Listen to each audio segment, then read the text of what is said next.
Well, and that leads to another one of the questions that came up in the book club around spouse grief.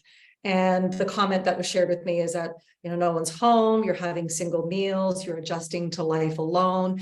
And when I read that, I thought I could really relate to that personally when my husband Ty went into long-term care.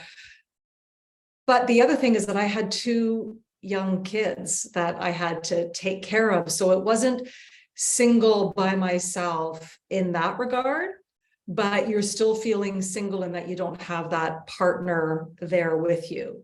Mm-hmm. So I'm just curious what your thoughts or any words or suggestions that you would have for the individuals who've asked this question in the book club about how do they grapple with that spouse grief? So there's different levels of spousal grief, especially when we're talking about long-term care. There's the spousal grief that happens when there's a diagnosis of memory loss, of dementia. And that spousal loss can happen then when your spouse doesn't recognize you once in a while or all of the time, when they can't remember things that you used to share or food that you love to cook together. That's a loss and a grief. And then there's the loss that you just spoke about. You're home, you're alone, and that person that you shared your life with, that partner, is no longer sitting across the table with you. You don't have somebody to kind of turn around to and say, hey, I had a good day today. And we need to find people we can do that with, and also recognize the loss that we have. And one of the things that I tell people, and I do it myself after having lost my partner and at 27, I was young as well.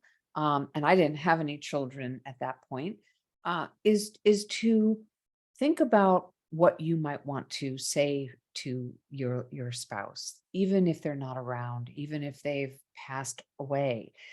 And keep a journal of, these are the things I would say, these are the things that are going on within me, because what we know is that when we take what's inside and we put it on paper, or we even speak it out loud, it actually gives our brains, and that amygdala part of our brain that carries emotions, it gives ourselves a release. I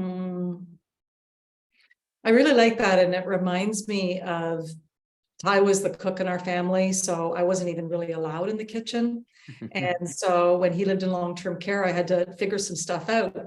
And the first time that I was able to light the barbecue and barbecue some chicken and whatever else, I do remember coming in and sitting with the kids, and I said, your dad would be pretty proud that I was able to pull this off.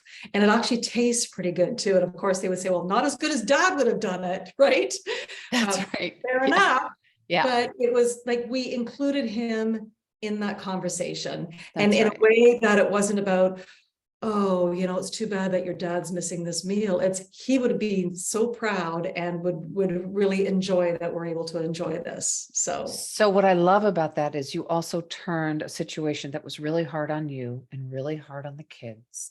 And it's hard on kids no matter what the age, if they're in their teens or they're younger than that, or they're older, they're still kids to the parents that are going through this.